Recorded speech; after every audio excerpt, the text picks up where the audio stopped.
तो पिछले लेक्चर में आप लोगों ने रिवोल्ट ऑफ 1857 पढ़ा। अब हम लोग इंडियन मॉडर्न हिस्ट्री का कहानी को आगे बढ़ाएंगे और आज हम लोग कॉन्स्टिट्यूशनल डेवलपमेंट पार्ट 1 करेंगे। आप लोगों को सिलेबस में भी मिला है, आप लोगों को शेड्यूल में मिला है पार्ट 1। तो हम लोग को क्या देखना है सिलेबस के अनुसार, सिलेबस में लिखा हुआ है history of India and cultural crop broadly history of country, colour change कर लेता हूँ, from about middle of 19th century. Middle of 19th century का क्या मतलब है? 1815 ऑनवर्ड, 1815 ऑनवर्ड। तो हम लोग जो भी ब्रिटिश पार्लियामेंट के एक्ट्स देखेंगे, इंडिया काउंसिल एक्ट्स हो गए या फिर गवर्नमेंट ऑफ इंडिया एक्ट हो गए, वो 1850 के बाद वाले देखेंगे। एग्जाम के पर्सपेक्टिव से 1850 के बाद वाले देखेंगे। जैसे कि अभी 1858 का एक्ट पढ़ेंगे हम लोग, 1861, 1892, 1909, उसको हम लोग कवर करेंगे एग्जाम के पर्सपेक्टिव। एग्जाम में वही आएगा क्योंकि सिलेबस में लिखा हुआ है कि history of India from about middle of 19th century. बाकी आप लोग स्टोरी में सुना दूंगा पीछे से भी, ताकि कवर हो जाए। तो हम लोग चलते हैं, थोड़ा सा स्टोरी देख लेते हैं। 1858 तक पहुंचते हैं पहले। तो around 1600 east India company Bharat आया। इनको मोनोपोली मिला था कि केप ऑफ गुड होप के जो ईस्ट के तरफ है, आप ही लोग से ट्रेड कर सकते हैं। ऐसा ब्रिटिश ब्रिटिश क्राउन ने इनको मोनोपोली दिया था कि आप लोग ही ट्रेड कीजिएगा उधर उस साइड। तो ये लोग ट्रेड करते करते, आप लोगों को पता है 1764 में बैटल ऑफ बक्सर हुआ।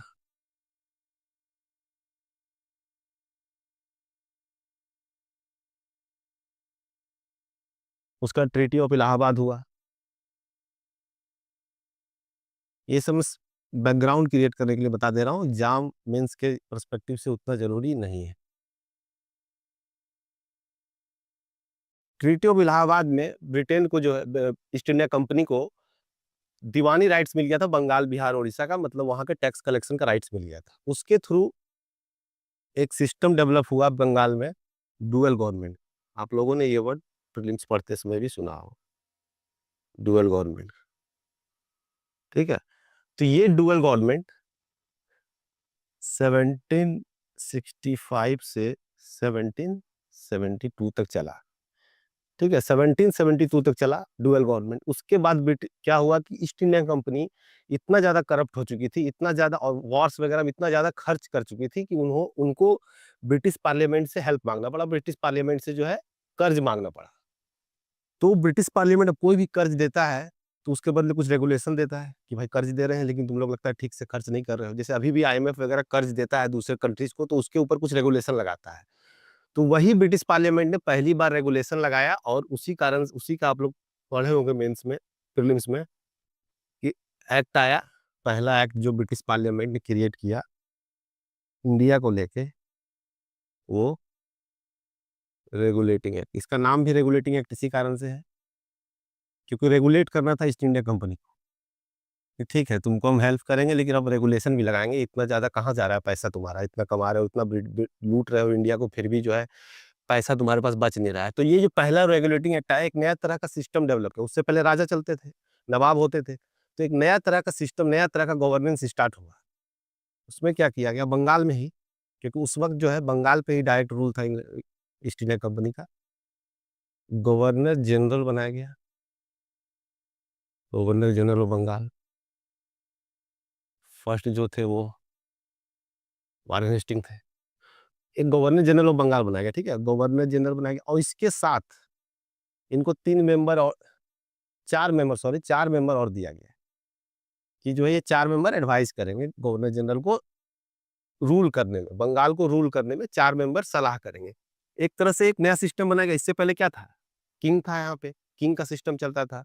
ये एक नया तरह का सिस्टम बनाया गया, काउंसिल जिसको कहा गया, इसको गवर्नर जनरल इन काउंसिल कहा गया, गवर्नर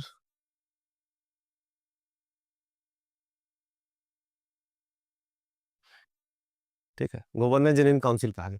अब इसके क्या क्या प्रोविजन है उसके डिटेल में नहीं जाऊंगा मैं, क्योंकि मेंस में उसकी आवश्यकता है नहीं। हम लोग 1858 से डिटेल में पढ़ना है, 1858 के एक्ट से डिटेल में पढ़ना है।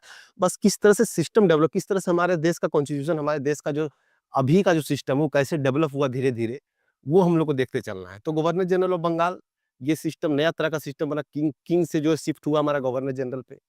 फिर इसके बाद दूसरा एक्ट आया था पिट्स इंडिया, और इसके साथ कुछ रेगुलेशन जैसा कि आपको बताए थे। तो रेगुलेशंस क्या लगा कि कोर्ट ऑफ डायरेक्टर्स हुआ करते, जो कंपनी के डायरेक्टर्स हुआ करते थे, उनको कहा गया कि आप लोग को सालाना जो है, मतलब रेगुलरली जो है ब्रिटिश पार्लियामेंट को आप लोग को रिपोर्ट वगैरह देते रहना पड़ेगा, कैसा चल रहा है, क्या चल रहा है। और ये रिपोर्ट जो है गवर्नर जनरल काउंसिल यहाँ भेजेगा सीओडी को, जो इंग्लैंड में बैठे हुए थे, और ये पार्लियामेंट को देगा, ब्रिटिश पार्लियामेंट को,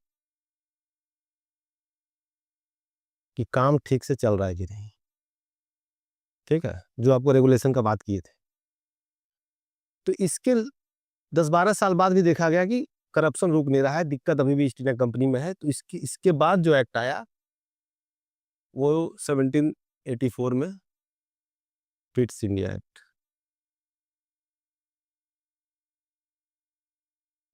उस समय ब्रिटिश पार्लियामेंट जो है नाखुश था हमारे ईस्ट इंडिया कंपनी से, कि ठीक से नहीं कर पा रहे हो, अच्छे से नहीं चला पा रहे हो देश को। तो इन्होंने एक और रेगुलेशन लाया, उसको कहा गया बोर्ड ऑफ कंट्रोल। एक बोर्ड बनाया गया, देख रहे हैं नाम से ही आपको समझना चाहिए कि रेगुलेशन का ही बात चल रहा है, रेगुलेट करना है। बोर्ड ऑफ कंट्रोल, कंट्रोल करने के लिए एक बोर्ड बनाया गया। इसको रखा गया कि जितने भी एडमिनिस्ट्रेटिव वगैरह आपके वहाँ वर्क है, जितने भी चीजें हैं, सब ये देखेगा। इसको अब इसको भी गवर्नर जनरल काउंसिल को रिपोर्ट करना पड़ेगा, इसको भी करना पड़ेगा। और कॉमर्शियल मैटर्स जो है आपका, वो सीओडी जो कोर्ट ऑफ डायरेक्टर थे वो देखेंगे। तो एक और कंट्रोल लाया गया।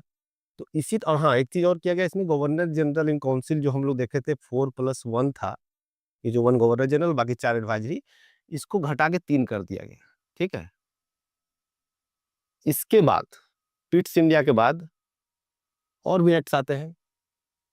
एक बहुत इंपॉर्टेंट एक्ट है 1830। हम लोग क्या कर रहे हैं, पहले देख रहे हैं कैसे हम लोग को क्राउन रूल पे पहुंचना है। अगर आप इस लेक्चर का अगर नाम देना चाहें तो आप यहाँ से 1858 तक ये भी बोल सकते हैं कि फ्रॉम कंपनी टू क्राउन। ये कंपनी का रूल से हम लोग क्राउन के रूल तक कैसे पहुंचे, वही हम लोग को देखना है। कैसे कैसे कैसे धीरे धीरे जो है ब्रिटिश पार्लियामेंट कंपनी का रूल जो है खत्म करते गया, और आखिर में जो है क्राउन ने डायरेक्टली इंडिया पे रूल करना शुरू किया 1858 में। अब 1813 में क्या हुआ, अब देखिए एक किस्सा बताता हूं मैं। 1750 के आसपास ब्रिटेन में इंडस्ट्रियल रिवॉल्यूशन शुरू हुआ था। ठीक है, इंडस्ट्रियल रिवॉल्यूशन शुरू हुआ, प्रोडक्ट्स वगैरह बहुत ही ज़्यादा मात्रा में, बहुत ही जल्दी जल्दी प्रोड्यूस होने लगे। अब उनके लिए मार्केट चाहिए था। और एक समय के बाद, लगभग 30-40 साल के बाद जो है, ब्रिटेन का मार्केट भी एग्जॉस्ट हो गया, हमारा यूरोप का मार्केट भी एग्जॉस्ट हो गया। उधर अमेरिका में क्रांति आ गई, तो अमेरिका भी जो है, अमेरिका में भी ब्रिटिश प्रोडक्ट्स जो है बिकने कम हो गए। तो उस कारण से जो और भी एक नया तबका क्रिएट हुआ था इंडस्ट्रियल रिवॉल्यूशन के कारण ब्रिटेन में, जो नया एक क्या बोलते हैं क्लास डेवलप हुआ था, इंडस्ट्रीज क्लास या कैपिटलिस्ट क्लास कह सकें। उन लोगों को इंडिया पे नजर था, उन लोगों का, कि भाई इंडिया में अब हम लोग को प्रोडक्ट बेचना है। लेकिन आपको पहले ही बताया कि मोनोपोली किसका था ट्रेड करने का, ईस्ट इंडिया कंपनी का। तो वो लोग बहुत ज्यादा दबाव बना रहे थे पार्लियामेंट पे कि इस मोनोपोली को खत्म कीजिए। तो बार बार जो ये जो रेगुलेशन वगैरह आ रहा था, इनमें भी इनका बहुत बड़ा हाथ था कि जो ईस्ट इंडिया कंपनी को खत्म, इसका मोनोपोली खत्म चाहिए, ताकि हम लोग भी अपना प्रोडक्ट उधर बेच सकें। तो 1813 में 2 बार तो बच गया। 70 एक, हाँ एक और बीच में एक्ट आता है 1793। ठीक है, एक और एक्ट आया था 1793 करके, चार्टर एक्ट कहते हैं आप लोग, पार्लियामेंट प्रीलिम्स के समय तो पढ़े होंगे चार्टर एक्ट। तो इस वक्त भी बहुत ज्यादा दबाव बनाया गया पार्लियामेंट पे इस कैपिटलिस्ट क्लास के लोगों के द्वारा कि भाई इसका मोनोपोली खत्म करो। लेकिन किसी भी तरह से ईस्ट इंडिया कंपनी ने मैनेज कर लिया 20 साल, 20 ईयर के लिए अपना मोनोपोली बढ़वा लिया। तो यही 20 ईयर जो बढ़ा था मोनोपोली, यही देखिए 1793 से 1813 आए। और 1813 में फाइनली जो है कैपिटलिस्ट क्लास जो है, 1813 चार्टर एक्ट, 1813 में फाइनली कैपिटलिस्ट क्लास जो है मैनेज कर लिए ईस्ट इंडिया कंपनी का मोनोपोली को खत्म कर, monopoly of east India company was abolished. ठीक है, मोनोपोली खत्म कर दिया गया। अब ट्रेड से मोनोपोली खत्म हो गया, दो चीजें को छोड़ के, एक्सेप्ट फॉर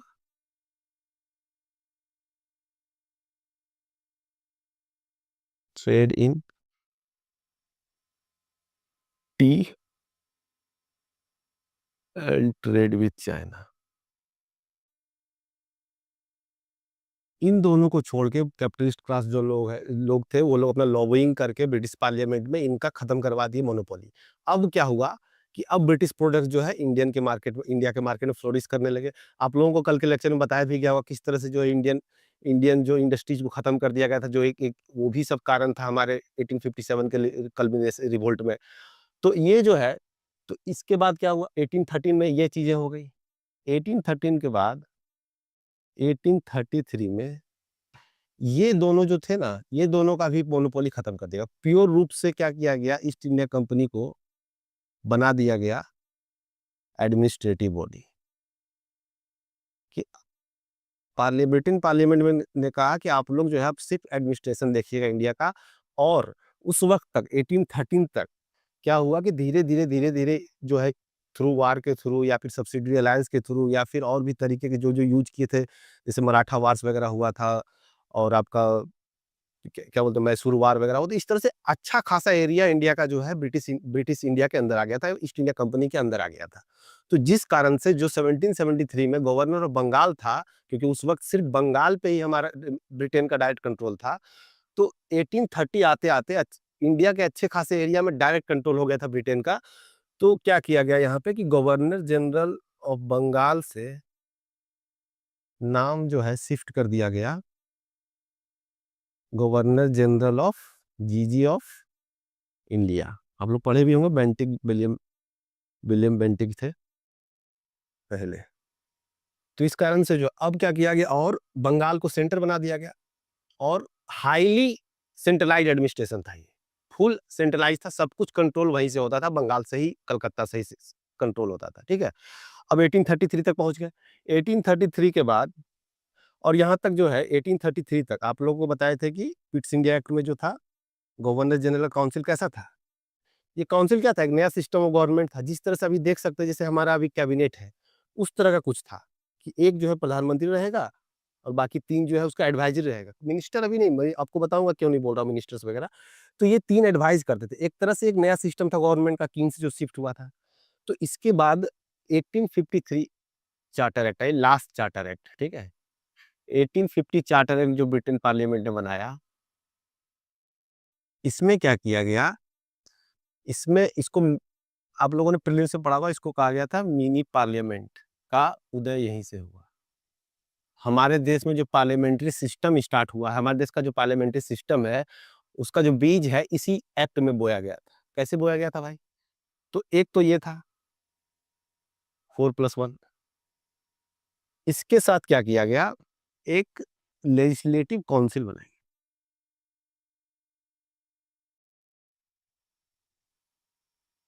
लेजिस्लेटिव काउंसिल बनाया गया। इस लेजिस्लेटिव काउंसिल में 6 मेंबर्स थे, आप चेक कर लीजिएगा नोट्स में से। 6 मेंबर्स को ऐड किया गया कि ये लोग जो है इसको एडवाइस करेंगे काउंसिल। ठीक है, मतलब क्या एक्ट लाना है, क्या नियम लाना है, क्या पॉलिसी लाना है, एक्ट बनाएंगे। इनको मिनी पार्लियामेंट क्यों कहा गया देखिए, क्योंकि अभी अगर पार्लियामेंट्री सिस्टम का आप बॉडी देखिएगा अगर कैसा होता है, तो ये इसको एक एग्जीक्यूटिव का फॉर्म दे दिया गया, ये जो एग्जीक्यूट करेगा और ये लॉ बनाएगा।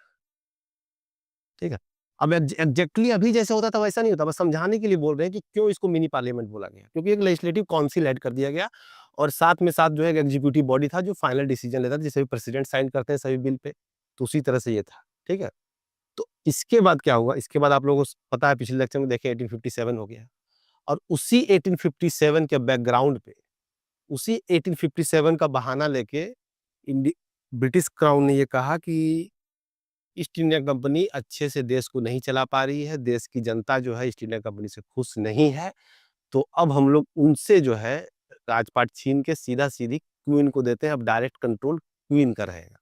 ठीक है, उसको नाम क्या दे दिया गया, an act for betterment of India. इसी कारण से कि भाई इतने नाखुश थे लोग कि रिवोल्ट कर दिए।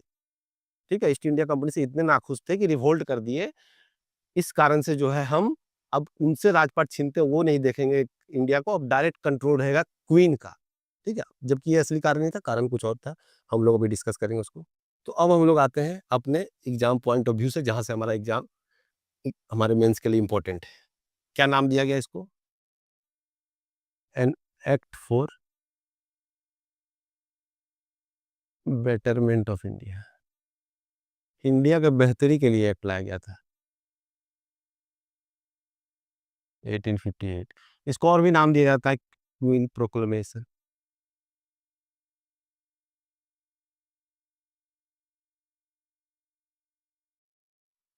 ठीक है, तो इसके इंट्रोडक्शन में अब क्या लिखिएगा, इसके इंट्रोडक्शन वही लिखना है कि इस 1857 के रिवोल्ट के बाद ब्रिटेन के पार्लियामेंट ने, जो हम बताए भी कि वैसा कहा, और उसके बदले में उन्होंने कहा कि हम इंडिया के बेटरमेंट के लिए एक्ट ला रहे हैं, और डायरेक्ट रूल ऑफ क्राउन का चलेगा, जैसे कि बाकी जगहों पर उनका चलता था, ऑस्ट्रेलिया कनाडा वैसे चलता था, वैसा चलेगा उस वक्त में।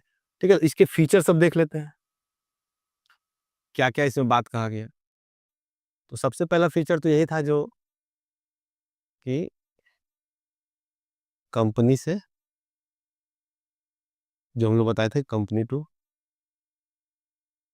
Rule of crown. ये पहला फीचर था कि क्राउन से जो है हम लोग जो है क्राउन का रूल जो है रिप्लेस कर दिया कंपनी का रूल को। अब क्राउन का रूल को रिप्लेस करेगा तो क्राउन सॉरी, जो कंपनी का रोल को रिप्लेस करेगा, तो वो कंपनी के बनाए गए कुछ स्ट्रक्चर जो थे पहले, वो सब भी खत्म करेगा। जैसे कि आप लोग को हम बात किए थे कि court of director, board of control, ये दोनों को एबॉलिश कर दिया गया, और इसके जगह पे क्या लाया गया, इसके जगह पे एक सेक्रेटरी ऑफ स्टेट लाया गया, एक पोस्ट बनाया गया secretary of state for India. ठीक है, ये इंग्लैंड का पार्लियामेंट का कोई कैबिनेट मिनिस्टर ही होता था जनरली, और ये इंग्लैंड में ही रहता था। ठीक है, अब ये जो काम है, जो बोर्ड ऑफ कंट्रोल और कोर्ट ऑफ डायरेक्टर देखते थे, उसका काम जो है अब सेक्रेटरी ऑफ स्टेट करेगा। और इसको इसको एडवाइस करने के लिए, बॉडी लाया गया एक, इंडिया काउंसिल। ठीक है, 14 मेंबर्स होते थे इसमें। ठीक है, 14 मेंबर का इंडिया काउंसिल लाया गया, जो कि सेक्रेटरी ऑफ स्टेट को एडवाइस करेंगे। इनका एडवाइजरी नेचर था, ये काम था, और सेक्रेटरी ऑफ स्टेट को लाया गया। और क्या किया गया भाई, अब देखिए, कंपनी का रूल था, अब क्राउन का रूल आया। तो क्राउन का रूल आया, जो इंडिया में जो सबसे हेड ऑफ स्टेट रहेगा, उसका कुछ एक और, क्या बोलते हैं उसको, मतलब कि टाइटल देने के लिए एक नया टाइटल लाया गया, वायसराय।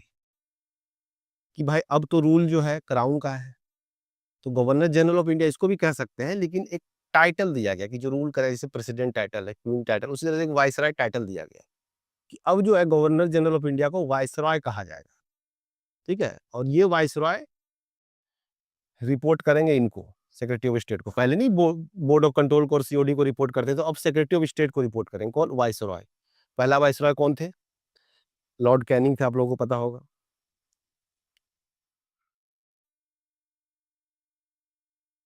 अब अगला प्रोविजन जो है इसका, अब देखिए इसमें क्या क्या खेला हुआ, 1857 के कारण क्या क्या इसमें बातें ऐड की गई। ये 3 पॉइंट आप लोग नोट कर लीजिए, आप लोग लिखते जाइएगा, इससे क्या होगा कि आप लोगों को लिखने का भी हैबिट बनेगा।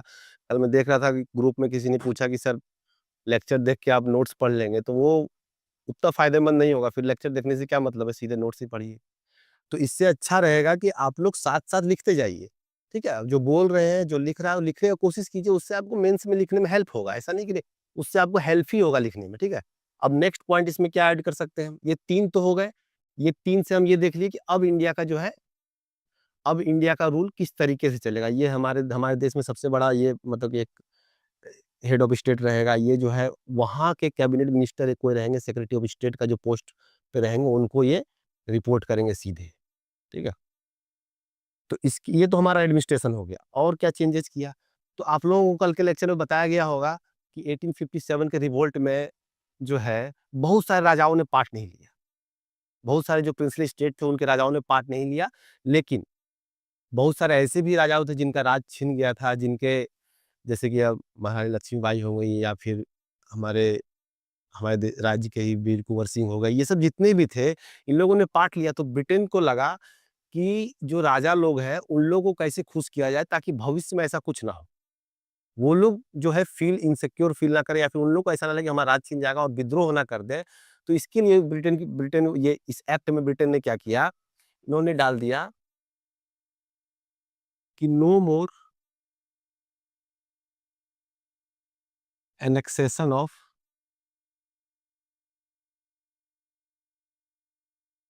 इंडियन स्टेट्स मतलब Indian princely states, sorry, Indian princely states. ठीक है, कि अब जो है क्लियरली इंडियन प्रिंसली स्टेट्स को बोल दिया गया कि अब आप लोग का जितना भी राज बचा, आप लोगों को पता होगा कि उसके बाद जो है आज़ादी के समय शायद 565 या 566 जो है प्रिंसली स्टेट थे बचे हुए, तो कौन थे, यहीं से बचे हुए थे वो लोग।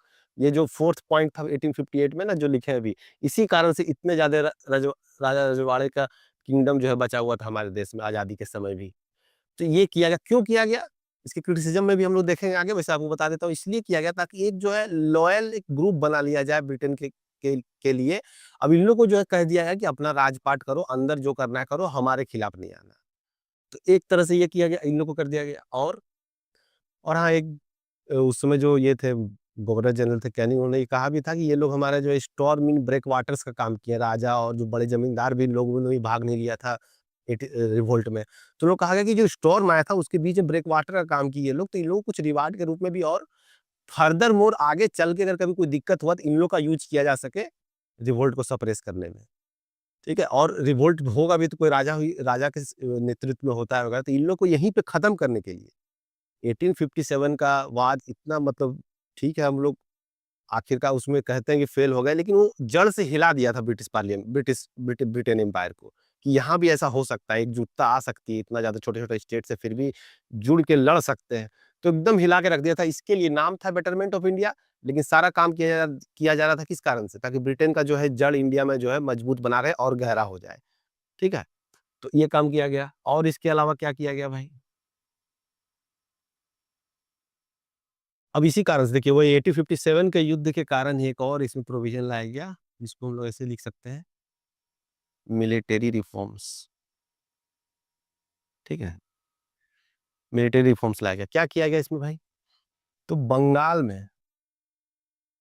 बंगाल में जो ब्रिटिश की आर्मी रहते थे, जो छावनियां वगैरह रहती थी, उसमें रेशियो कर दिया गया कि दो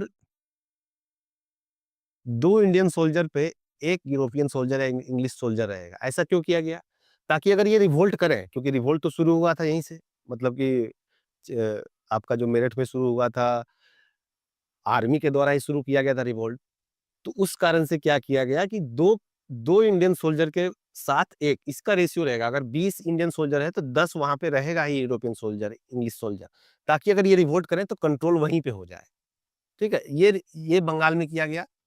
और बॉम्बे में, देखिए बॉम्बे ने भाग नहीं लिया, बॉम्बे के जो सोल्जर्स थे उन लोगों ने पार्टिसिपेट नहीं किया था आपके 1857 के रिवोल्ट में, लेकिन प्रिकॉशन के रूप में यहाँ भी 3:1 का रेशियो रहने दिया गया कि 3 इंडियन सोल्जर के साथ जो है एक ब्रिटिश सोल्जर, यूरोपियन सोल्जर रहेगा साथ में। ये दोनों एकदम से डायरेक्ट कारण था ये दोनों रिफॉर्म के आने का, ताकि 1857 जैसा रिवोल्ट दोबारा ना हो। और क्या क्या इसमें डाला गया था भाई। हाँ, एक चीज और जो बहुत ही मतलब कि एक ही काम बढ़िया कर रहा था ब्रिटेन, हमारा जो कुरीतियां थी, हमारी जो क्या बोलते हैं कंजर्वेटिव बहुत सारी सोच थी रिलीजन को लेके, जैसे इन्होंने खत्म किया था सती प्रथा, खत्म किया विडो रीमैरेज, खत्म किया। तो आप लोगों को कल के लेक्चर में बताया गया होगा कि ये भी एक कारण था, हमारे देश के जो कंजर्वेटिव लोग थे, हमारे जो कट्टरपंथी लोग थे, उन्होंने ब्रिटिश का इसलिए भी बहिष्कार किया कि उनको लगता था कि हमारे धर्म में बहुत ज्यादा छेड़छाड़ करता है ब्रिटिश, उसको नहीं करना चाहिए था। तो ये भी अब दो कारण हो गया, किस ये दोनों कारण डायरेक्टली किस कारण से आ रहे हैं, 1857 के युद्ध के कारण से। और तीसरा कारण भी जो है वो भी 1857 के युद्ध के कारण से ही आ रहा है, क्योंकि 1857 का युद्ध का जब स्टडी किया होगा ब्रिटिश पार्लियामेंट, तो वो देखा होगा कि एक तबका जो था इंडिया में इस कारण से ब्रिटेन से मतलब खफा था, क्योंकि उनको लगता था कि उसके रिलीजियस मैटर में बहुत ज्यादा इन्वॉल्व हो रहा है। ठीक है, बल्कि वो अच्छा ही काम कर रहे थे कुछ कुछ उसमें, लेकिन उसको भी खत्म कर दिया इसमें, और कह रहे हैं कि बेटरमेंट ऑफ इंडिया एक्ट। तो क्या किया गया कि नो मोर, क्या लिख सकते हैं, नो मोर रिलीजियस रिफॉर्म्स। ठीक है, नो मोर रिलीजियस रिफॉर्म, मतलब कि गवर्नमेंट जो है will kept his hands away from religious matters. एक अच्छा काम कर रहा था ये, वो भी खत्म कर दिया। तो ठीक है, अब सॉरी ये जितना भी नंबरिंग होगा कर लीजिएगा आप। तो ये कुछ मेन थे। अब इसमें एक और उन्होंने ऐड किया था कि अब देखिए, अब नया एडमिनिस्ट्रेशन बना था, नया तरह का बनाया गया, ये सिस्टम बनाया गया कि क्राउन रूल करेगा, तो उसके लिए ब्यूरोक्रेसी चाहिए था। तो ब्यूरोक्रेसी के लिए इन्होंने क्या किया, वो ले आया, मतलब कि इंडियन सिविल सर्विसेज, ठीक है, इंडियन सिविल सर्विसेज ले आया। इंडियन सिविल सर्विसेज यहीं पे आया और इसमें मतलब कहा गया कि इंडियंस भी भाग ले सकते हैं इसके एग्जाम में, ओपन फॉर इंडियंस ऑल्सो। इसकी बात पहले से चल रही थी खैर, लेकिन इसमें क्लियरली डाल दिया गया, ओपन फॉर इंडियंस ऑल्सो, ठीक। तो ये इसके कुछ पॉइंट्स हो गए। अब इसके अलावा इसमें क्या बात किया गया कि एक और इसमें बात किया गया था कि इसमें बात किया गया था कि इंडिया काउंसिल एक्ट बनेगा। अब देखिए इसका देख लिए प्रोविजंस। अब इंडिया काउंसिल, अब जो कुछ, अब एक और जब स्टडी किए होंगे ब्रिटेन पार्लियामेंट की 1857 का जो रिवोल्ट हुआ, उसका एक कारण ये भी था कि इंडियंस को लगता था, इंडियंस को, हमें अब सही बात ये है कि इंडियंस का रिप्रेजेंटेशन है ही नहीं हमारे एडमिनिस्ट्रेशन, मतलब जो अब इंडियंस को रूल कर रहे हैं, इंडियंस का रिप्रेजेंटेशन ही नहीं है। तो इसको भी सॉल्व करने के लिए, भले ही ऊपरी ऊपरी ही सॉल्व करना चाह रहे थे उस वक्त, लेकिन बस एक होता है ना कि फुसलाने के लिए ब्रिटिश पार्लियामेंट ने क्या किया, फर्दर मोर 3 एक्ट्स लाए, जिसको हम लोग इंडिया काउंसिल एक्ट कहते हैं। India council India council acts, 3 acts लाए सब्सिक्वेंटली। एक था 1861, एक था 1892, एक था 1909। ये तीनों एक्ट को जब आप पढ़िएगा तो आपको ये समझ में आएगा कि धीरे-धीरे किसी भी रूप में, धीरे-धीरे जो है इंडियंस का रिप्रेजेंटेशन बढ़ा रहे थे मतलब काउंसिल में, या फिर लेजिस्लेटिव काउंसिल में, या फिर क्या कहते हैं उसको, एग्जीक्यूटिव काउंसिल में। पहली बार यहाँ पे 1909 में एक मेंबर्स को ऐड किया गया। तो ये तीनों एक्ट जो है 1857 के रिवोल्ट को स्टडी करने के बाद ब्रिटेन पार्लियामेंट को ये लगा कि ये भी करना ज़रूरी है कि कुछ इंडियंस को भी दिखाया जाए कि आप लोग भी है मतलब इसमें एडमिनिस्ट्रेशन में, आप लोग भी हैं कंट्री को रूल करने में। तो ये तीनों एक्ट्स का मेन पर्पस यही था कि इंडियंस को ऐसा शो कराया जाए कि आप लोगों को धीरे-धीरे कुछ-कुछ रिफॉर्म्स, कॉन्स्टिट्यूशनल रिफॉर्म्स किया जा रहा है और आप लोगों को भी एडमिनिस्ट्रेशन और रूल करने में ऐड किया जा रहा है। ठीक है? तो ये तीनों एक्ट को हम लोग पढ़ेंगे इसी इसी को ध्यान में रख के कि धीरे-धीरे जो है इंडियंस का इसमें एंट्री होते रहेगा। जैसे कि आपको दिखाऊँगा मैं 1861 में जो है कुछ मेंबर को लेजिस्लेटिव काउंसिल में ऐड किया गया। जैसे कि इसी बार एग्ज़ाम में आया था 70th बीपीएससी में 1861 लिखने के लिए कि राजा ऑफ बनारस और पटियाला वगैरह का और एक और धनकर राव करके थे, उनको ऐड किया गया लेजिस्लेटिव काउंसिल में। इसमें किया गया 1892 में क्या किया गया, 1892 में बजट पर डिस्कशन करने को दे दिया गया। एक एक इनडायरेक्ट वे में इलेक्शन, मतलब इलेक्शन तो नहीं कह सकते, कि उसमें क्या-क्या लोकल बॉडीज़ को दिया गया कि आप लोग जो है ऊपर को लोकल बॉडीज़ के द्वारा आपको प्रोविंशियल लेजिस्लेटिव काउंसिल्स वगैरह को इलेक्ट कर सकते हैं। और 1909 में इनडायरेक्ट इलेक्शन का कॉन्सेप्ट आ गया डायरेक्टली, और हर बार जो है मेंबरशिप बढ़ाया ही गया धीरे-धीरे। तो हम लोग ये करके तीनों को देखेंगे अब। तो हम लोग देखेंगे 1861 का council act, India council act, जो कि बनाया गया था, आपको पता है, एडवाइस इंडिया काउंसिल एक बॉडी बनाया गया था जो हेल्थ एडवाइस करेगा सेक्रेटरी ऑफ स्टेट को, और वहीं पे ब्रिटिश पार्लियामेंट में ही बनेगा इंडिया काउंसिल एक्ट जो है। अब 3 इंडिया काउंसिल एक्ट आपको बता दी किस कारण से ये तीनों को इंडिया काउंसिल एक्ट कहा गया। इसके बाद जो आए 1919 में, उसको क्या कहा गया था, आप लोग पढ़े होंगे, गवर्नमेंट ऑफ इंडिया एक्ट। उसके बाद जो आया 1935 में, उसको भी गवर्नमेंट ऑफ इंडिया एक्ट कहा गया। ये तीनों काउंसिल ऑफ इंडिया एक्ट को समझने के लिए, अगर आपको अच्छे से समझना है क्या कारण था इसका आने का, तो कारण आपको बता दी कि मोर इंक्लूसिव गवर्नमेंट बनाने का उद्देश्य था। ये मतलब अच्छा वर्ड, अच्छा इसका मतलब ये नहीं उनका पर्पस अच्छा था। सारा का लिंक है 1857 के रिवोल्ट में। आपको बता चुके हैं, फिर से बता देते हैं कि 1857 का रिवोल्ट का एक कारण ये भी था कि इंडिया इंक्लूसिव फील नहीं करते थे एडमिनिस्ट्रेशन में या फिर रूल करने, उनको लगता था वो फॉरेन का रूल है। तो बस इंडिया को खुश करने के लिए, कुछ मेम सेक्शन को खुश करने के लिए, देखो तुम्हारा भी आदमी बैठा हुआ है वहाँ पे सरकार में। तो उसके लिए लाया कि धीरे-धीरे इंडिया को हम जो है धीरे-धीरे कुछ-कुछ जो है रिफॉर्म के रूप में देते रहेंगे कि आपको भी इंक्लूड किया जा रहा है। क्योंकि इंडियंस, ब्रिटेन का कहना था कि ब्रिटिशरों का कि भाई इंडियंस नहीं है फिट रूल करने के लिए खुद को, सिखाना पड़ेगा उनको धीरे-धीरे। तो इसके लिए ये सब कारण से जो है मोर इंक्लूसिव गवर्नमेंट बनाने का उद्देश्य था इन तीनों का, ठीक है? तो हम लोग सबसे पहले 1861 का प्रोविजंस देखेंगे, क्या-क्या किया गया उसमें। नाम दे देते हैं, इंक्लूसिव लिख रहा हूं मैं। इंडिया काउंसिल एक्ट, इस बार के एग्जाम में यही पूछा गया था। इंडिया काउंसिल एक्ट ऑफ 1861, ठीक है, पहला इंडिया काउंसिल एक्ट। तो जैसा कि आप लोग बताया कि इंक्लूजन का था, तो पहला मैटर वही देखते हैं क्या इंक्लूड किया भाई ये अलग से। तो अब तक जो चला आ रहा था वायसराय काउंसिल ऑफ, और जो आपको पता है 1853 में एक लेजिस्लेटिव काउंसिल भी बनाया गया था, लेजिस्लेटिव बॉडी बनाया गया था। तो अब तक चला आ रहा था कैसे, 4+1, ये 4 जो थे काउंसिल में थे, मेंबर्स थे, और एक गवर्नर जनरल ये था, ठीक है, ये ए हो गया। इसके अलावा एक लेजिस्लेटिव बॉडी बनाया गया था 6 मेंबर्स का जो बताए थे। और 1853 में सारे 6 को 6 जो थे उस वक्त ऑफिशियल्स ही थे, ठीक है, ऑफिशियल मतलब गवर्नमेंट के ही आदमी थे, जो किसी एग्जाम के थ्रू वगैरह थ्रू जो गवर्नमेंट के द्वारा ही लाए गए थे डायरेक्ट रूप से, रिप्रेजेंटेशन पॉपुलर रिप्रेजेंटेशन नहीं था, पीपल कोई पीपल का आदमी पीपल के द्वारा चुन के नहीं लाया गया था, या फिर कोई मतलब होता है ना, जैसे कि अभी दिखाएंगे 1861 में किन किन को लाया गया, इसके नॉन ऑफिशियल जो मेंबर्स थे उसको कैसे लाया गया। तो ये जो था 1853 में, ये कंटिन्यू रहा 1858 के समय में, ठीक है, इसके 3 साल बाद ही लाया गया इसको, ठीक है। 1858 में एक पर्पस ये भी था कि इंडियन को थोड़ा दिया जाए, एक काउंसिल जो बनाया गया, इसका कारण यही था कि काउंसिल जो है एक्ट बनाएंगे और उसमें थोड़ा इंडियंस का रिप्रेजेंटेशन भी लाया जाए किसी तरह से। तो ये था हमारा 1815 में, 1858 में। अब क्या किया गया, 1861 में क्या किया गया कि यहाँ पे एक मेंबर और बढ़ा दिया गया, ठीक है, 5+1। अब मेंबर्स जो है इंडियंस नहीं थे, ये इंडियंस, यहाँ ऐसा मत सोचिए रिप्रेजेंटेशन सीधे यही मिल गया, काउंसिल में नहीं। यहाँ पे क्या किया गया, लेजिस्लेटिव में क्या किया गया, इसको क्या किया गया कि 6-12 कहा गया कि लेजिस्लेचर में 6 से लेके 12 तक मेंबर्स रख सकता है वाइसरॉय। और इसमें क्या किया गया, इस अब 6 से 12 तक मेंबर रख सकता है, तो इसमें क्या किया गया, 3 इंडियंस को इंक्लूड किया गया।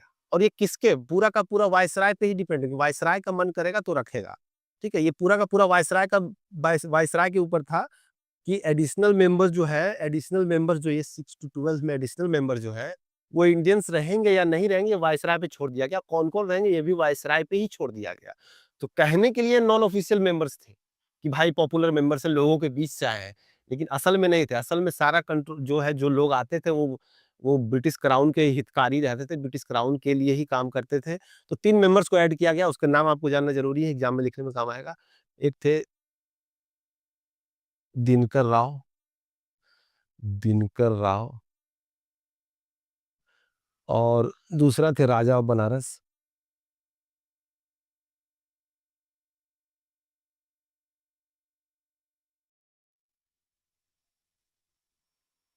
तीसरा थे महाराजा ऑफ पटियाला, देख रहे हैं, महाराजा of Patiala.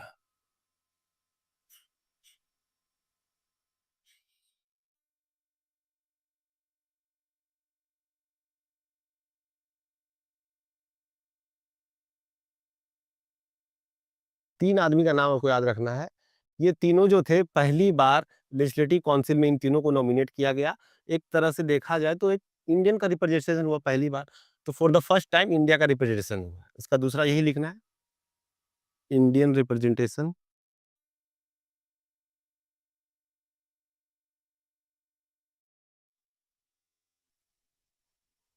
For the first time.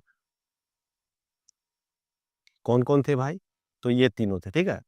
तो ये 2 चीज़ याद रखना ही। सबसे पहले आपको जब भी लिखने को आए ना ये चीज़ इंडिया कॉन्सुलेट एग्जाम में, तो लगे कैसे याद रखें, कैसे? सबसे पहले याद रखिए कोई भी एक्ट आ रहा है तो एडमिनिस्ट्रेशन में क्या चेंज ला रहा है। जो स्ट्रक्चर है हमारा गवर्नमेंट का ऊपर, उसमें क्या चेंज आ रहा है, किसने जैसे कि 1853 में 4+1 था, ठीक है? 3+1 एक लॉ मेंबर था 1853 में, तो उसको बाद में लॉ मेंबर को इसी में इंक्लूड कर लिया गया था। हम लोग को 1853 पे उतना जोर नहीं देना है, हम लोग को 1858 से आगे बढ़ना है मेंस के लिए।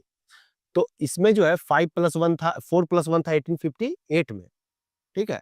और 1861 में इसी को लेजिस्लेटिव गवर्नर जनरल काउंसिल में एक ऐड कर दिया गया, 5+1 हो गया। और एक लेजिस्लेटिव बॉडी जो था उसमें कर दिया गया 6 से 12, मतलब 6 से 12 मेंबर्स को इंक्लूड कर सकता है गवर्नर जनरल अपने मन से, और इसमें इंडियंस रहेंगे कि नहीं ये गवर्नर जनरल्स पे डिपेंडेंट है, कौन-कौन से इंडियन रहेंगे ये भी गवर्नर जनरल पे डिपेंडेंट है। ये आप लोग लिख लीजिएगा वहाँ पे नोट्स में बगल में। ठीक है? तो ये हो गया ये। और उसके अलावा क्या-क्या चेंज लाए? पहला तो ये याद रखना था कि आपको एक पॉइंट फट से दिमाग में आ जाए, ठीक है? इस तरह से ध्यान में रखना हर बार ये वाला पॉइंट देना है, कोई भी पूछे 18 अभी हम लोग 1892 भी देखेंगे, उसमें भी चेंजेज़ आए हैं इसमें, उसको सीधे याद रखना कि भाई एडमिनिस्ट्रेशन में क्या चेंज आया था। जो हमारा स्ट्रक्चर था गवर्नर जनरल काउंसिल का, उसमें क्या चेंजेज़ आए थे वगैरह-वगैरह, ये सब चीज़ें उसी में लिखना है, ठीक है? और इसमें एक और एडमिनिस्ट्रेशन में क्या इम्पोर्टेंट चेंज आया था, देखिए, एक और इम्पोर्टेंट चेंज इसमें आया था, इंट्रोडक्शन ऑफ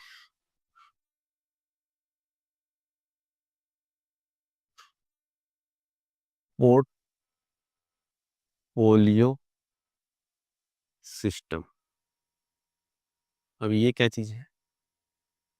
पोर्टफोलियो सिस्टम का इंट्रोडक्शन हुआ। जैसे कि आप लोग को बताया हम कि गवर्नर जनरल में कितना था 5+1, गवर्नर जनरल काउंसिल में 5+1 था। तो ये जो 5 मेंबर्स हैं ना इसके, इनको कुछ ना कुछ डिपार्टमेंट दे दिया गया।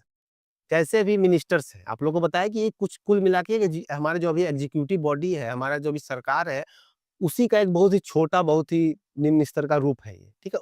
उतना ज़्यादा डेमोक्रेटिक ये नहीं था जितना अभी है, लेकिन उसी की तरह आप समझ सकते हैं, अभी के सिस्टम से अगर समझना है तो यही समझ सकते हैं कि ये हमारे प्राइम मिनिस्टर हो गए, ये हमारे बाकी काउंसिल ऑफ मिनिस्टर हो गए। समझे? और काउंसिल ऑफ मिनिस्टर्स जो होते हैं उनको अलग-अलग डिपार्टमेंट दिया जाता है। तो उसी तरह से इनको भी डिपार्टमेंट दिया गया हो, कोई किन्हीं को फाइनेंस दे दिया गया हो देखने के लिए। एग्ज़ाम को आप लोग ये सब लिखिएगा नहीं, हमको नहीं पता कि इसको क्या दिया गया। लेकिन समझाने के लिए बस बता रहे हैं कि फाइनेंस किसी को दे दिया, किसी को भाई एग्रीकल्चर दे दिया, किसी को टैक्स दे दिया, ऐसे करके बाँट दिया गया था। तो इसी को कहते हैं पोर्टफोलियो सिस्टम। देख रहे हैं 1853 कैसे-कैसे अब यहाँ से समझिए आप कि इसका नाम कॉन्स्टिट्यूशनल डेवलपमेंट क्यों है। 18 उतने दिनों से हमारा एक नया सिस्टम 1773 में नया सिस्टम आया है कि भाई अब राजा रूल नहीं करेगा, अब जो है एक गवर्नर जनरल है, वो अपने काउंसिल के एडवाइस से रूल करेगा, ठीक है? उसके बाद 1853 में आप लोगों ने देखा कि कैसे एक लेजिस्लेटिव काउंसिल बनाया गया कि भाई ये लोग सलाह देंगे कि क्या एक्ट आना चाहिए, क्या पॉलिसी जाना है, जस्ट लाइक आवर पार्लियामेंट। अभी हमारा पार्लियामेंट जिस तरह से काम करता है, वो लोग लॉ बनाते हैं। तो एग्ज़ैक्टली उतना डेमोक्रेटिक तो नहीं था वो, क्योंकि सारा पावर अल्टीमेटली जो सारा पावर था वो गवर्नर जनरल के ही हाथ में था। अभी तो ऐसा नहीं है हमारे पार्लियामेंट सिस्टम में। लेकिन शुरुआत उसी समय से हुआ था पार्लियामेंट का, कि पार्लियामेंट का एक छोटा-सा फॉर्म का दिखा था झलक, ठीक है? उसके बाद 1853 में वो रिफॉर्म आया। फिर 1861 में एक नया रिफॉर्म क्या है, पोर्टफोलियो सिस्टम, कि विदिन गवर्नर जनरल काउंसिल हम जो है पोर्टफोलियोज़ बाँटेंगे डिफरेंट-डिफरेंट मेंबर्स को, और ये जो है अब ये जो है इससे इसका करने से क्या होगा? इसके करने से ये होगा कि हर आदमी एक चीज़ पे फ़ोकस करेगा कि आपको फाइनेंस देखना है, आपको एग्रीकल्चर देखना है, आपको एजुकेशन तो था नहीं, पता नहीं उतना नहीं था। लेकिन फाइनेंस देखना है आपको, मान लीजिए एग्रीकल्चर देखना है, हेल्थ देखना है, ये सब चीज़ें देखना है, लॉ देखना है। तो बाँट दिया गया कंपार्टमेंट्स में, ताकि एडमिनिस्ट्रेशन और अच्छा हो सके। ठीक है? एडमिनिस्ट्रेशन और अच्छा हो सके, इस कारण से बाँट दिया गया। तो ये एक पोर्टफोलियो सिस्टम ऐड किया गया, और इसके अलावा क्या हुआ भाई? हाँ, लेकिन ये जो करेंगे अभी का ये जो करेंगे, ये जो भी सलाह देंगे वो गवर्नर जनरल को देंगे, तो गवर्नर जनरल का ज़रूरी नहीं है मानना। गवर्नर जनरल का ज़रूरी नहीं है मानना, ठीक है?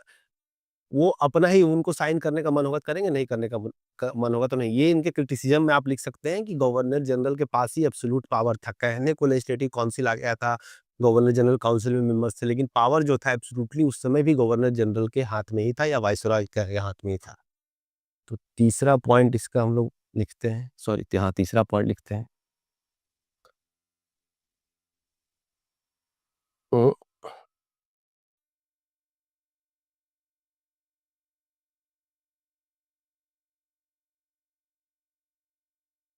तीसरा पॉइंट इसका क्या हो सकता है?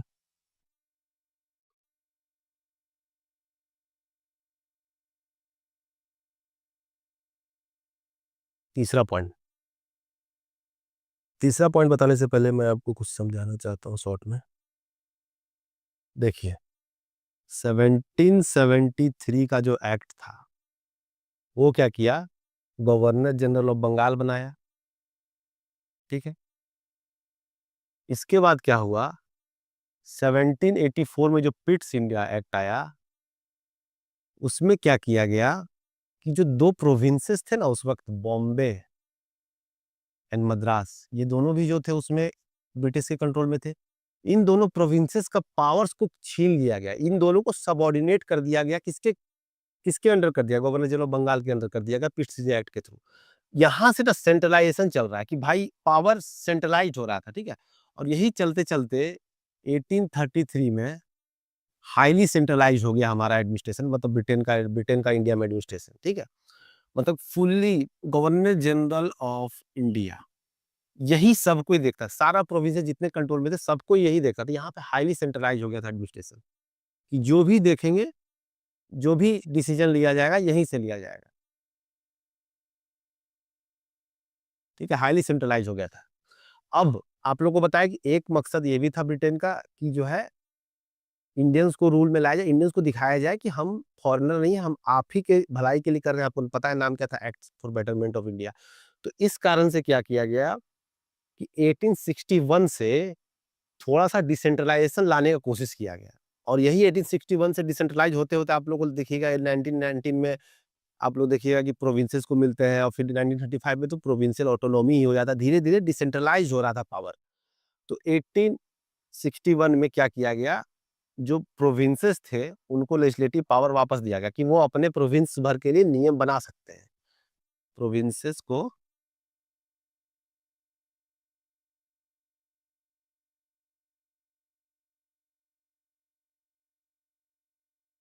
प्रोविंशियल जो लेजिस्लेटिव काउंसिल थे, इनको जो है लेजिस्लेटिव पावर्स वापस दे दिया गया, पावर्स वापस दे दिया गया, ठीक है। तीसरा ये हो गया, डिसेंट्रलाइजेशन का शुरुआत यहाँ से हो गया। अब फोर्थ में आप इसमें एक पॉइंट और ऐड कर सकते हैं कि जो हम लोग पढ़ते हैं ऑर्डिनेंस पावर ऑफ प्रेसिडेंट, यही से शुरू हुआ था, इसी में डाला गया कि ordinance making power, ordinance power जो है गवर्नर जनरल को दिया गया कि इमरजेंसी सिचुएशन में डायरेक्ट लॉ ला सकता है, कोई जरूरत नहीं किसी से डिस्कस करने का, सीधे सीधी लॉ लेते आएगा।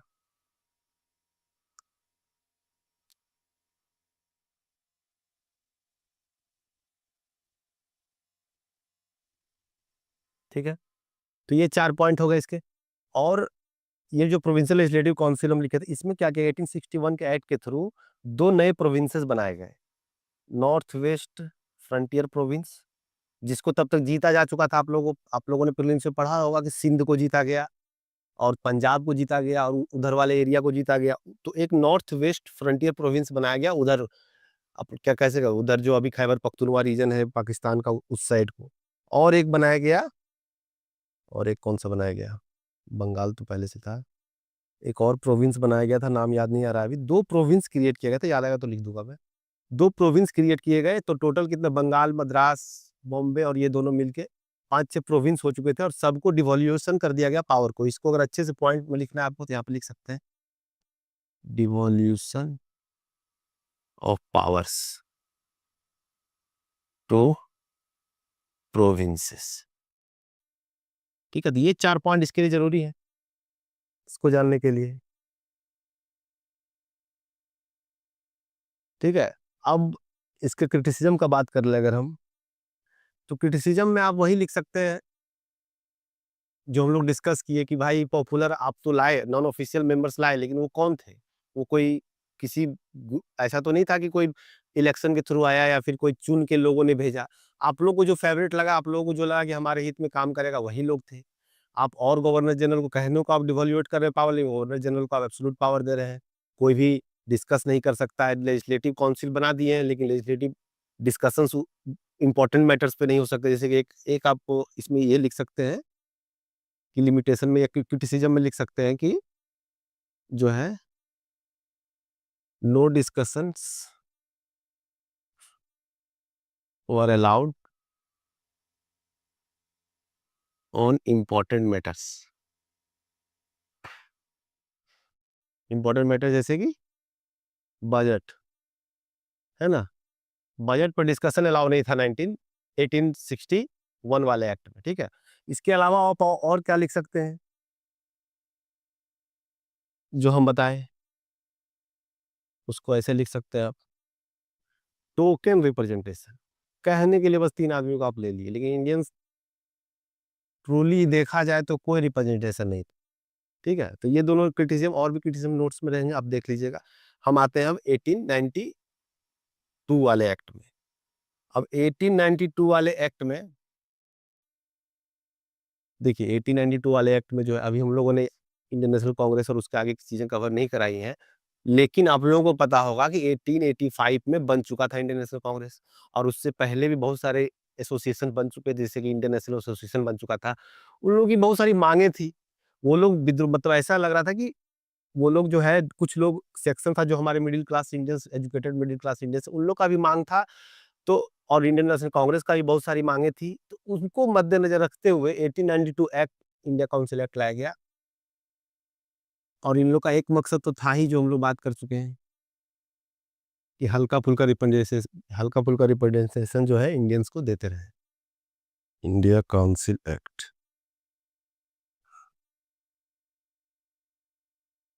ठीक है। इसमें क्या किया गया, जैसा कि आपको बताया कि सबसे पहले आप फोकस रखिए, ध्यान लाइए वही चीज को, कि एडमिनिस्ट्रेशन में क्या बदलाव लाया, वो एग्जीक्यूटिव काउंसिल और वो लेजिस्लेटिव काउंसिल में क्या बदलाव आया था, वो हम लोग को सबसे पहले देखना है। तो उसमें क्या किया गया, एक और मेंबर्स को ऐड कर दिया गया। एग्जीक्यूटिव काउंसिल में, एग्जीक्यूटिव काउंसिल जो गवर्नर जनरल का काउंसिल था, उसमें क्या किया गया, एक और मेंबर्स को ऐड कर दिया गया। वहां पे 5+1 था, यहाँ पे 6+1 हो गया। ठीक है, एक और मेंबर्स को ऐड कर दिया गया। और क्या किया गया, जो लेजिस्लेटिव काउंसिल था, उसमें क्या क्या पाया, उसमें क्या था, 6 से 12 था। अब क्या कर दिया गया कि मिनिमम जो उसमें 6 था, अब 10 कर दिया गया, और मैक्सिमम जो 12 था, अब 16 कर दिया गया, कि आप ये 10 से 16 मेंबर्स को इंक्लूड कर सकते हैं। और उसमें आप रिप्रेजेंटेशन लाना चाहते हैं इंडियंस का, तो ला सकते हैं भाई। तो ये हो गया आपका ये 1892 का पहला पॉइंट। अब नेक्स्ट अगर देखेंगे इसके आगे का,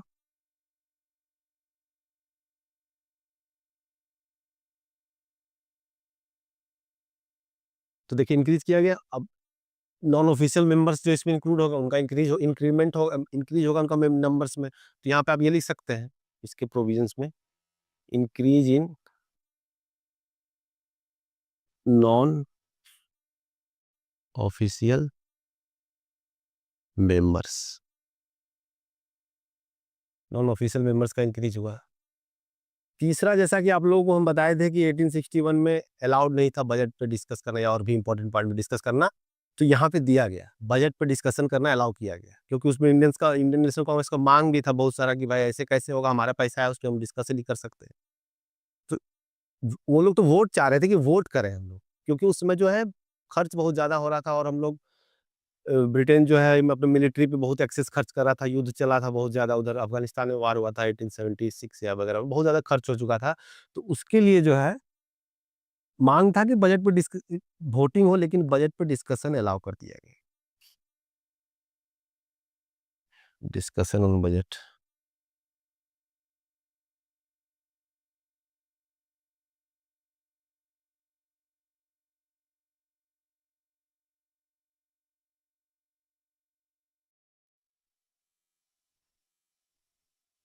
discussion on budget was allowed.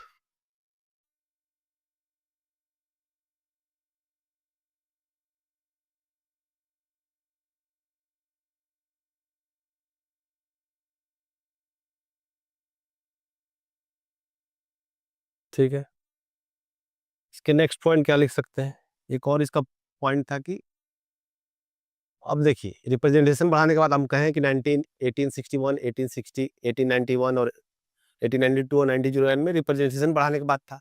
लेकिन वो रिप्रेजेंटेशन ब्रिटेन जो है अपना होशियारी से बढ़ा, अपने लोगों को ही फिट कर रहा था। तो क्या किया कि ये एक्ट जो है एम्पावर किया, जो ट्रेडर्स होते थे,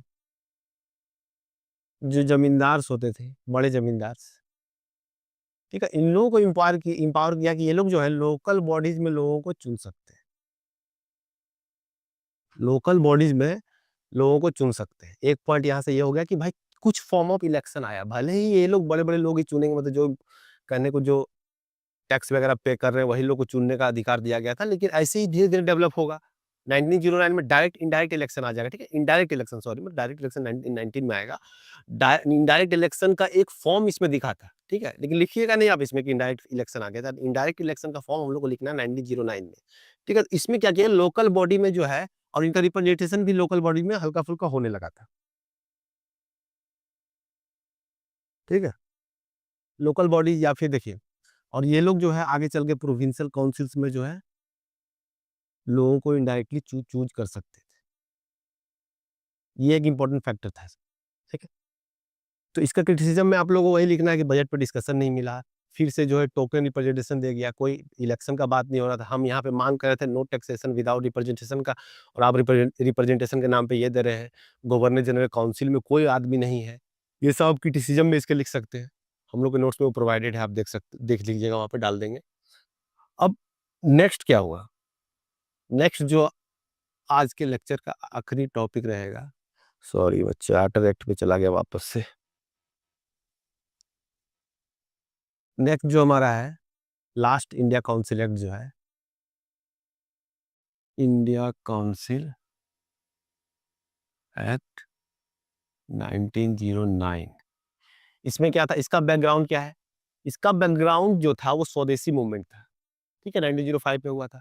तो स्वदेशी मूवमेंट हुआ। अब स्वदेशी मूवमेंट के सप्रेशन के बाद कभी भी जब मूवमेंट होता है तो आप लोग देखते हैं, मतलब ब्रिटेन का ये था कि जब भी मूवमेंट हुआ तो मूवमेंट को सप्रेस करने के बाद जो लोगों को हल्का फुल्का कुछ दे के फुसलाया जा सकता है, उनको फुसला लेना है। तो इनका क्या था कि मॉडरेट्स को फुसलाने के लिए, मॉडरेट्स को पैसिफाई करने के लिए, टू पैसिफाई मॉडरेट्स एंड, उस वक्त तक मुस्लिम लीग भी बन चुका था 1906 में, एंड मुस्लिम लीग, ये रिफॉर्म लाया गया। इसको एक और नाम भी कहते हैं, Morley Minto reforms of 1909। Morley Minto reforms लाया गया।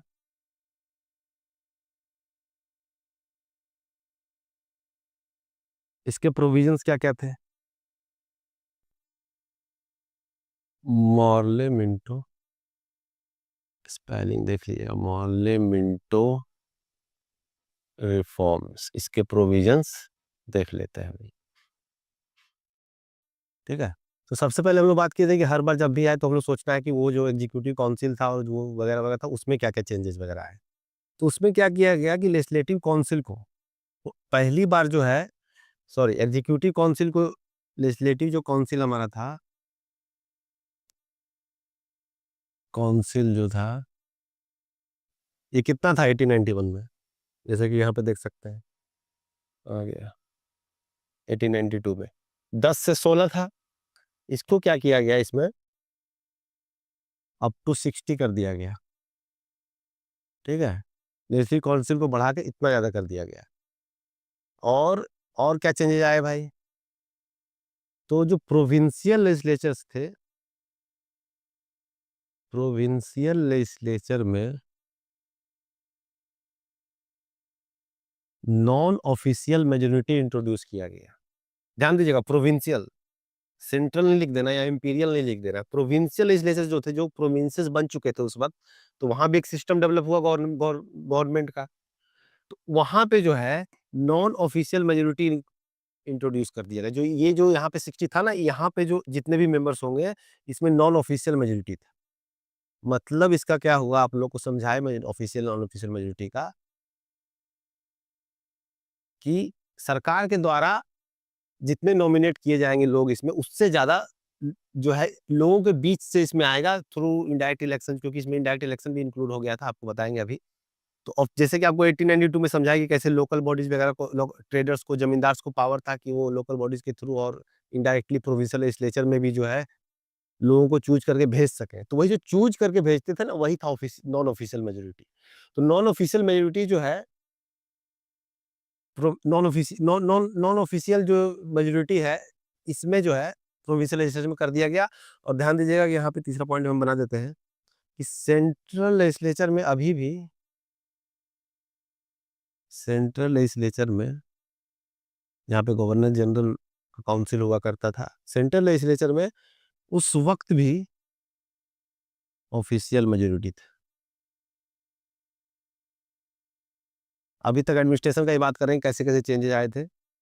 3 हो गए। चौथा,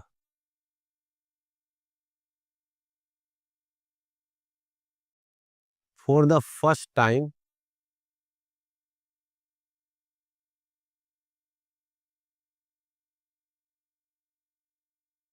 an Indian member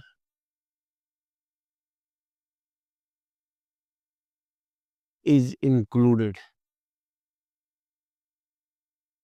in governor general in council.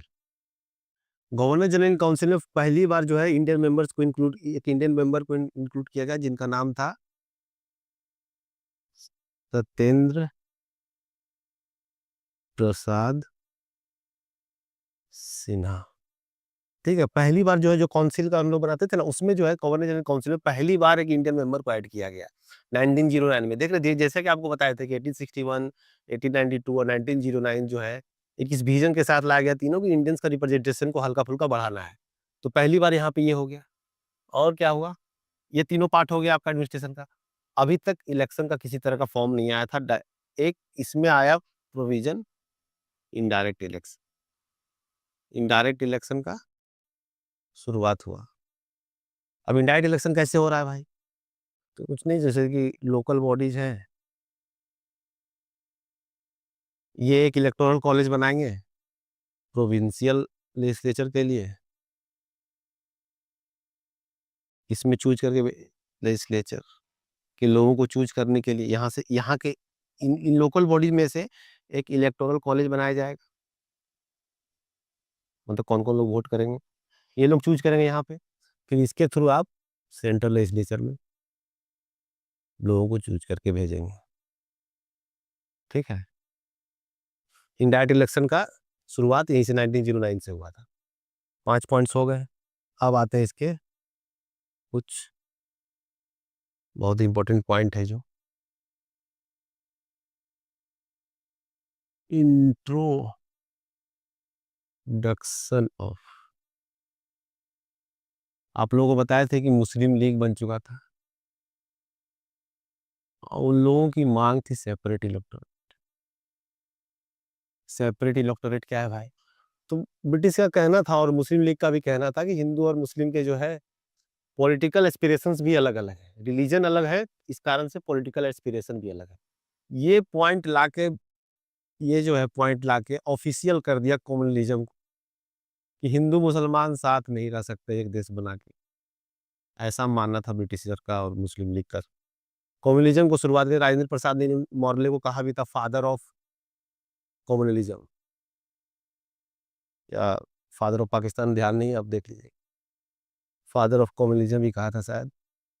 तो इंट्रोडक्शन ऑफ सेपरेट इलेक्टोरेट हो गया। इसमें यह होता था कि जो मुस्लिम इलाके हो जिसमें ज़्यादा लोग होते थे, उनका एक जनरल कैंडिडेट खड़ा होता था इलेक्शन में और एक मुस्लिम कैंडिडेट खड़ा होता था, जिसको सिर्फ मुसलमान ही वोट कर सकते थे। और बाकी सारे लोग मिलकर एक जनरल कैंडिडेट भी चूज करेंगे, लेकिन मुसलमान कैंडिडेट जो एक रहेगा सेपरेट इलेक्टोरेट के तहत, उसको सिर्फ मुसलमान ही वोट करके चूज कर सकते। तो ये हो गया सेपरेट इलेक्टोरेट का प्रोविजन। 6 पॉइंट हो गया, बाकी पॉइंट्स आप देख लीजिएगा, उसमें नोट्स में रहेगा, कुछ कुछ पॉइंट्स और हैं। शायद मेंबर्स के और भी कुछ है कि कितने ऑफिशियल मेंबर्स थे, कितने नॉन ऑफिशियल मेंबर्स थे, ये पॉइंट्स आप वहां से नोट कर लीजिएगा। तो ये कॉन्स्टिट्यूशन डेवलपमेंट का पहला लेक्चर है। दूसरा लेक्चर जब लाया जाएगा जब यहाँ तक आपको निशान पढ़ा देगा वहाँ हिस्ट्री, मॉडर्न हिस्ट्री। उसके बाद जो है 1909 1919 देखेंगे हम लोग, फिर साइमन कमीशन देखेंगे, फिर 1935 देखेंगे, अगस्त ऑफर क्रिप्स मिशन वगैरह वगैरह, 1947 एक्ट तक हम लोग कंप्लीट करेंगे दूसरे लेक्चर में। तो लेक्चर खत्म करने से पहले मैं आपको कुछ क्वेश्चन दिखाता हूँ जो आज के टॉपिक से रिलेटेड है, जो जो आज हमने पढ़ा है, जो आपको 1861, 92 और 58, ये जो है कुछ क्वेश्चंस है। इसी में से 2 क्वेश्चन आपको टेलीग्राम पे डाला जाएगा, जो हमारी डेली आंसर राइटिंग, जो आप लोगों को कहा बताया भी गया था कि हमारे प्रोग्राम में डेली आंसर राइटिंग भी है इंक्लूडेड।